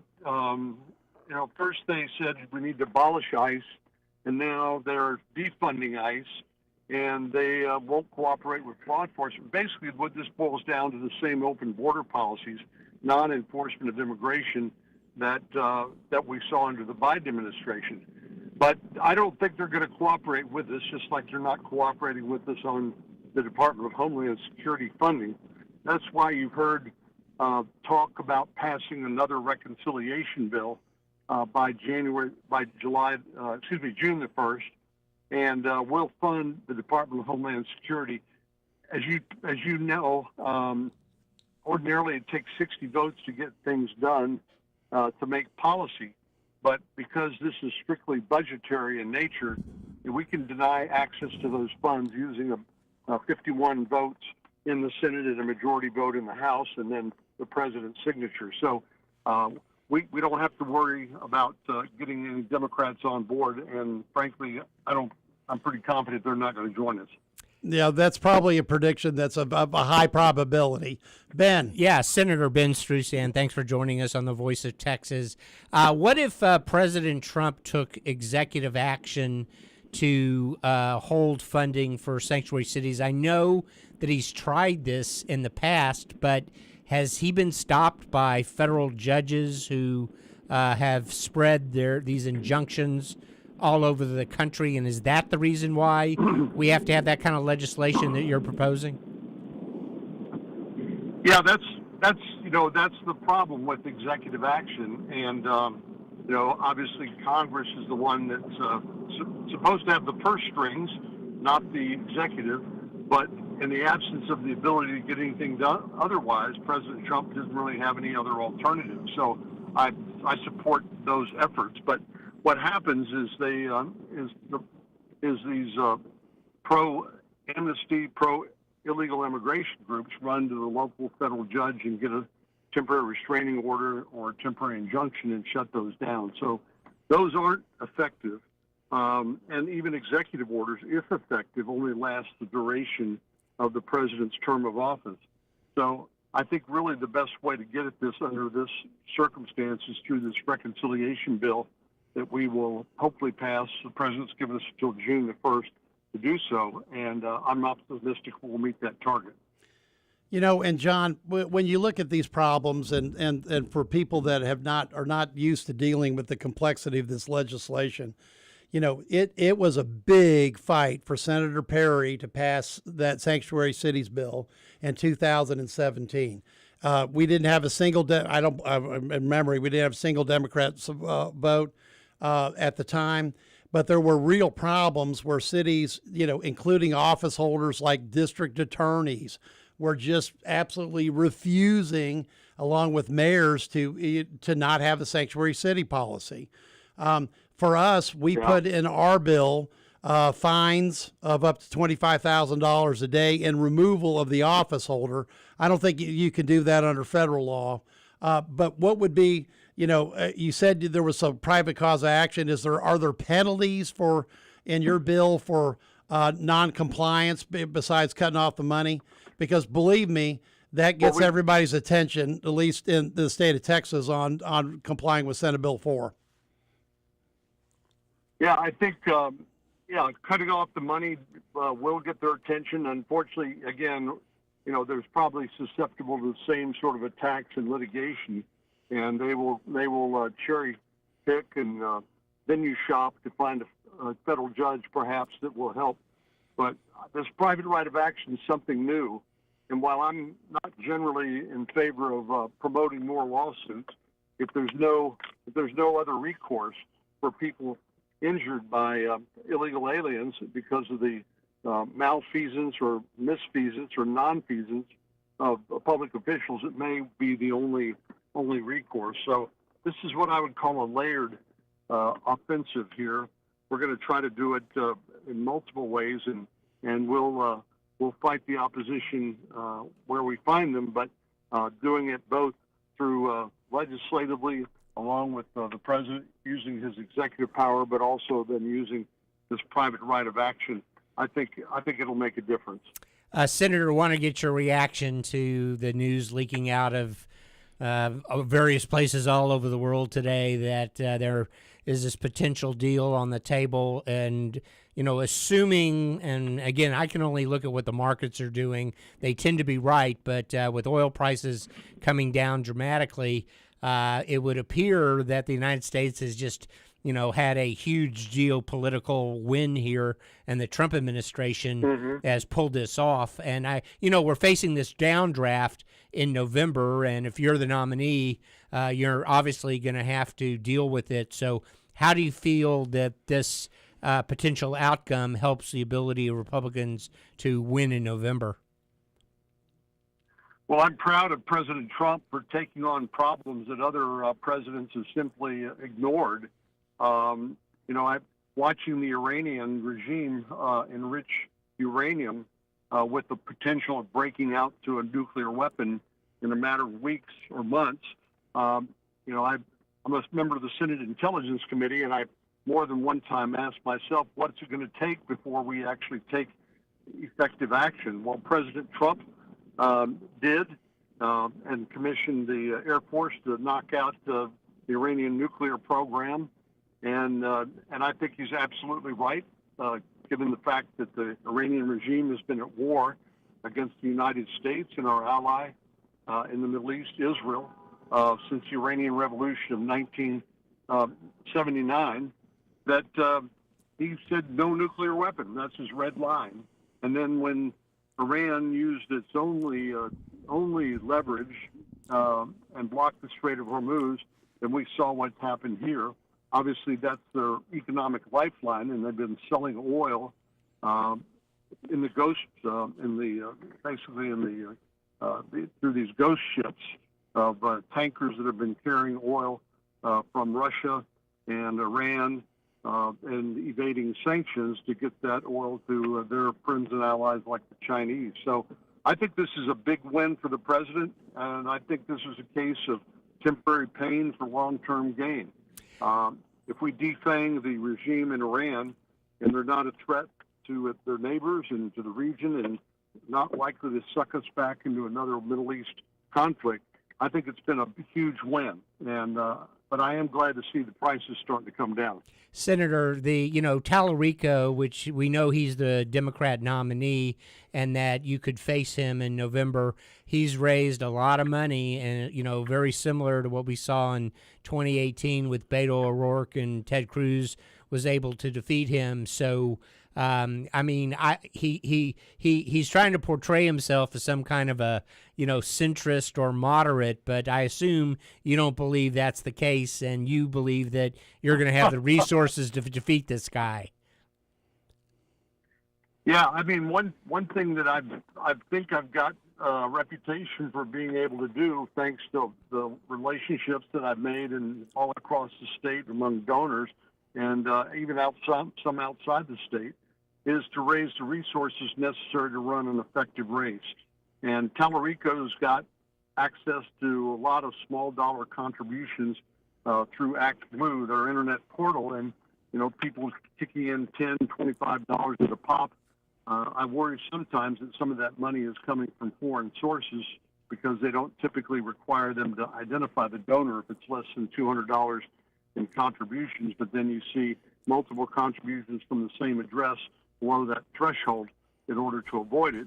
But the you mean like a post office box in Switzerland? Well, yeah. Or one out of Hong Kong. Yeah. Or John, one out of Hong Kong maybe, but go ahead. But Tallarico is a wolf in sheep's clothing. He claims to be a seminarian, and maybe he has gotten a master's of divinity, but when he starts talking about God being non-binary or there being 6 genders or that the Bible approves of abortion, I think, he's just a old-fashioned liberal, and quoting scripture that won't change that. So I think he'll be easily identified as out of the mainstream of Texas voters, and so I actually look forward to that race, and we'll be able to compete by raising enough money to be able to get our message through and defend ourselves against the inevitable attacks. Well, John, I just got to say one thing. This Tallarico guy, I don't really know him well, but I know he's got just lots of binaries. He's got a whole lot of binaries. We hear about it all the time. By the way, any rumors? I know the president is busy, but any rumors of an endorsement in your? I haven't runoff? made my mind up, Ben. Well, I was just with the National Border Patrol Council at their convention in San Antonio, and Paul Perez is my friend there, and who's the head of the council, the union that represents the Border Patrol. They've endorsed me in this race, by the way, but he told me he was talking to the president yesterday. He was yesterday or last night when he was in Las Vegas, and he's still asking about the race. He may or may not endorse, and he's famous for making up his own mind and sometimes changing his mind. But we can't wait around. as you know. Sure. So we are plowing right ahead. We got just about a month until early voting starts. I would welcome his support, as he knows, and I've told him that multiple times. It would make a big difference. But if he decides to stay out of the race, we are planning to win that way as well. Well, and John, to close, I know Lieutenant Governor Patrick's got a call into you because he's really interested in making sure that both sides understand how critical it is to come together after the election, because in his view, if 5 to 10% of the folks of either candidate decide to stay home or skip the race, it makes a lot of down ballot carnage.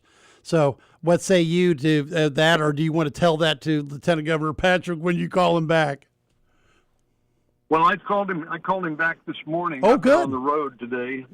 Great. I was down in Edinburgh with Brooke Rollins on this screwworm issue, which you may be familiar with. Yeah, that's a real problem. He told me the same thing, and I said, well, Governor Patrick, I've worked for decades like you have to build the Republican Party in Texas, and I will do everything I can to make sure that the Republican ticket is successful in November. And he said, well, it'd be good if you did it now rather than later on. And I said, well, give me some time to think about it. But I made unequivocally clear that I'll support the Republican ticket, including our nominee for the Senate, no matter what happens in this primary. Well, and John, that's why I asked you to come on, because there's been a lot of discussion about this. But back to the problems that both you and in General Paxton, but we're all working on, is what's happening at the city. And when you've got leftist progressives that go out of range. Oh, by the way, John, you'll love to know that my old colleague, Rodney Ellis, has asked for his new leftist progressive county attorney, who is the same one who wrote the ordinance, is going to be their county attorney. And he wants, with all due dispatch, due forthwith, come up with a position for the Harris County to challenge SB 4.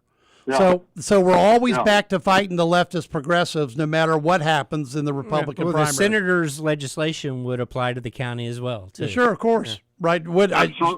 Absolutely. Right, John. Well, and that's what we got, common problems and common solutions. And John, we get more time. We do need to get you or Brooke Rollins back on. The screwworm, is a real threat to Texas beef. And, with inflation already baked in everywhere, especially on gas prices, that beef pricing is already up, and we have to do everything we can to prevent it. So I'll give you either, Absolutely. Closed on that, John, or, if you want to say something real quick. And but we really appreciate you coming on The Voice of Texas. Well, thanks for having me. I'll be happy to come on anytime you like. But, yeah, I think it's a key part of preserving the cattle raising industry in Texas and making sure Texas barbecue is affordable for everybody. But this is something we thought we took care of in the 60s, the screwworm, which is terrible invasive species, which basically burrows into warm-blooded animals, and it's a horrible, horrible parasite. But I think we've taken good action. As Brooke said today, we were operating at Trump speed, and so it's encouraging. Well, or as AKA, walk loudly and carry a big stick. That's what we're. That's the update of the Roosevelt corollary. Okay, well, John, thanks for calling in. That's Senator John Cornyn. Appreciate you calling in. Thank you, Senator. We'll have you back. You bet. Take care. All right. Appreciate it. Bye-bye. Okay, well, folks, with that, let's turn. By the way, it's STREU. Yeah, right. Strews and right. About the question, who was the other guy asking? Who's the other host that's asking these questions? All right, Jack. Let's turn the burn. Get your calls in 281-558-5738, 281-558-KCV or pound KCV. All right, and we'll be right back after this with more of the Three Amigos next here on The Voice of Texas.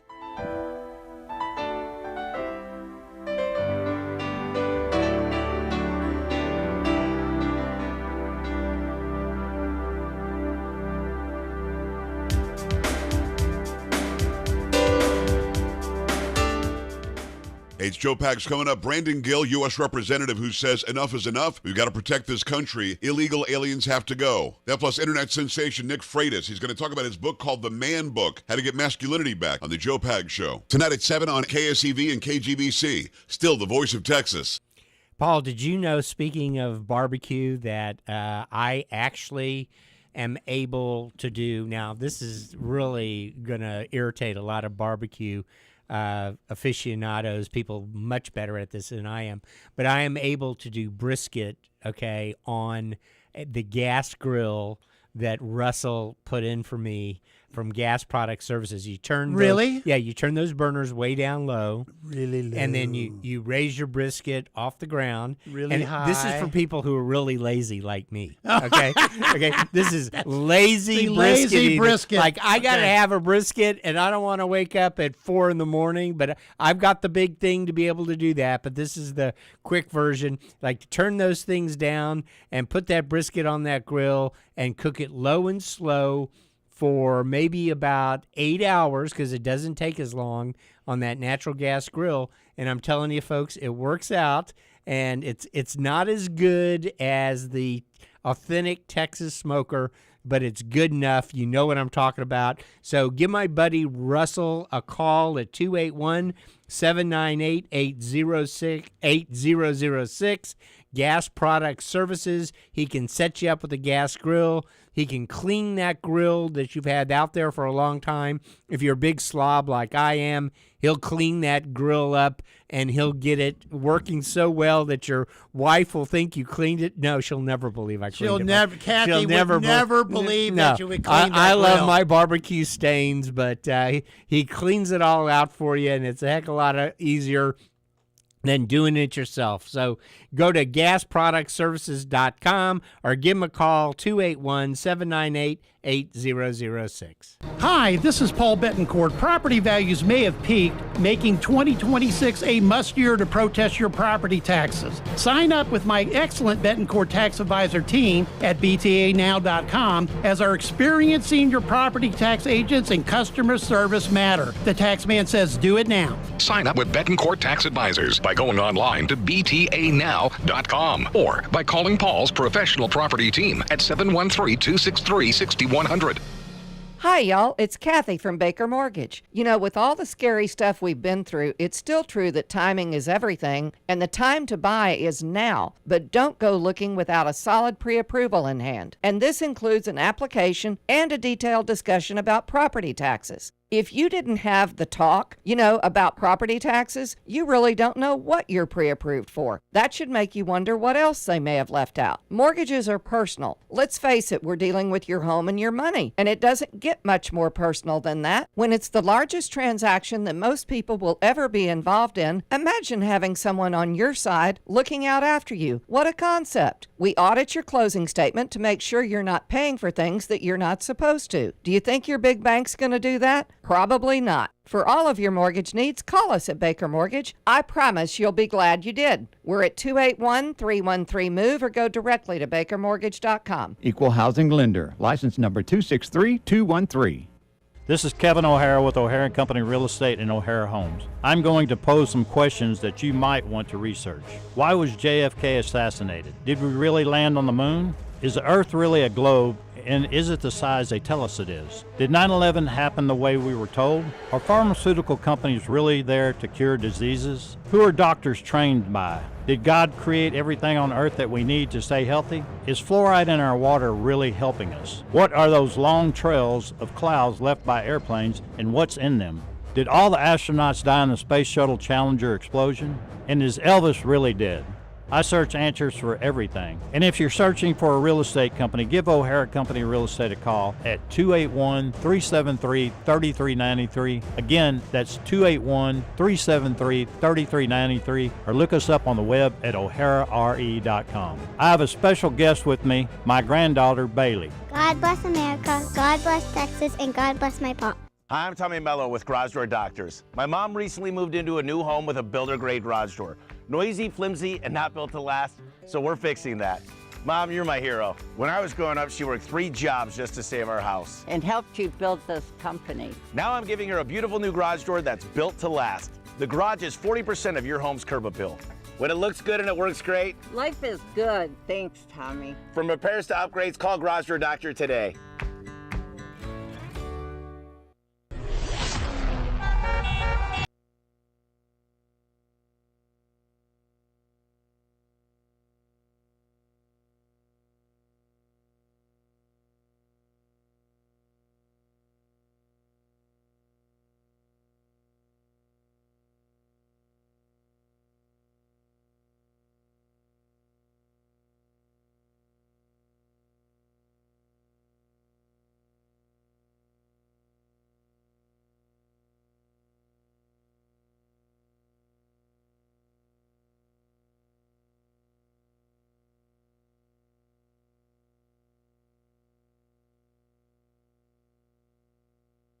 Okay, take it, Ben. All right. Welcome back to the Voice of Texas. Thanks for joining us on a Friday drive home newsmaker.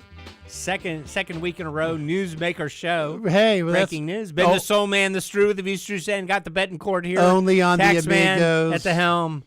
And yeah.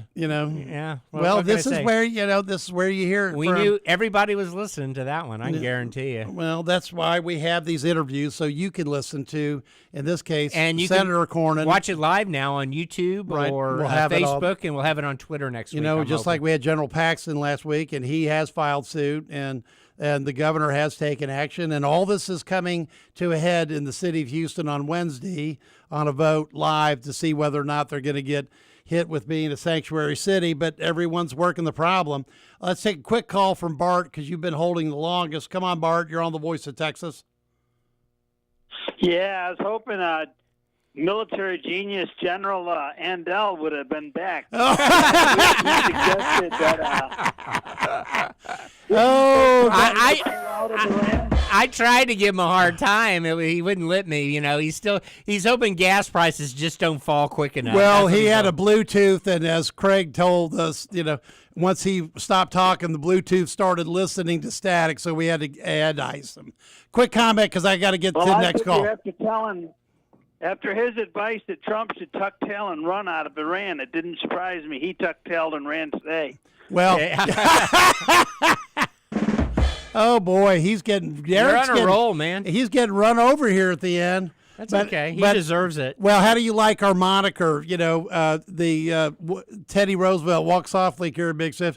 With Trump, walk loudly and carry a big stick. And break a lot of china along the way. Yeah. All right. Good call, Bart. Have a great weekend. Bye. Thanks, Bart. All right, let's get Gary Pollan on to close the show. Gary, you're not on.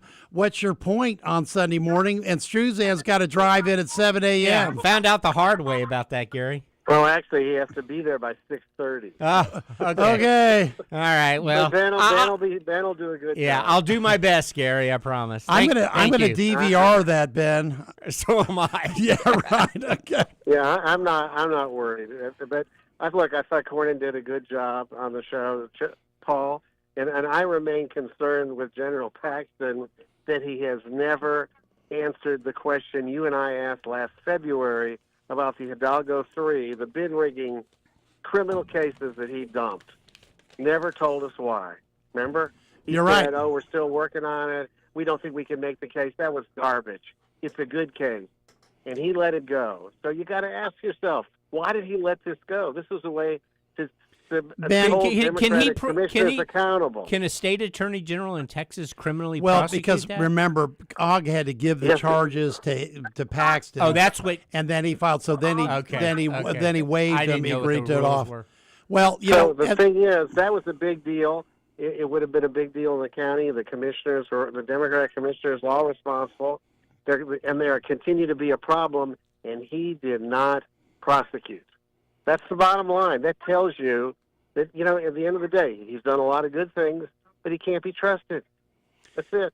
You Well, can't trust him. but both of them trust us enough here to come on the radio and talk about. And they should. With a- Absolutely, they should come on. Yeah, This with is- a a common problem with your leftist progressives in the city and the county. And Gary, I assume you just think that what happened to Whitmire in the city council? They just absolutely. Here's what I happened. don't even understand how I Whitmire know let this what happen. Yeah, go ahead. He was fearful. he's afraid of not getting reelected. So he thought he counted the numbers, he was going to lose. And my understanding is he decided he'd vote with them because that way it would end the story. Of course, the story now has more exploded. Yeah, now it's 20 times worse than it originally was. Yeah. And Paul, he had a deal. He had that deal, right? With 30 minutes, that would have worked fine. Well, no, but but once they put it on the agenda, that deal was done. Come back. You were saying, Paul, what? Go ahead, Gary. Paul's advice to the mayor, which was to let the councilmen tag the legislation for a number of weeks so the discussion could happen and people could learn what the ramifications are. And he didn't do it. He decided, I'm just going to do this so we get it behind us. But instead, as we said, it's now not good. So hopefully Whitmire can convince enough people to unravel this stupid idea. Yeah. Well, then that's right, because they didn't have enough votes, 12, to overdo a reconsideration. All right, Gary, I'm going to do my best, and every couple of months is fine, okay? But no more, okay? You can take a nap after the show. Exactly. Okay, and Gary, we'll have you back next week because we need to talk all the international politics, and you got to rate Ben's actual, presentation. I promise I'm going to watch. All right, Gary. Have a Take great care, weekend, Ben. Good golf in the morning. I'm going to try, yeah. Yes, and I've just got a good weekend with Mrs. B. Had a long week. Lots of good stuff happened, and you had lots of great guests here on this show. Good night. God bless. We'll be back with the Three Amigos next week, but listen to Craig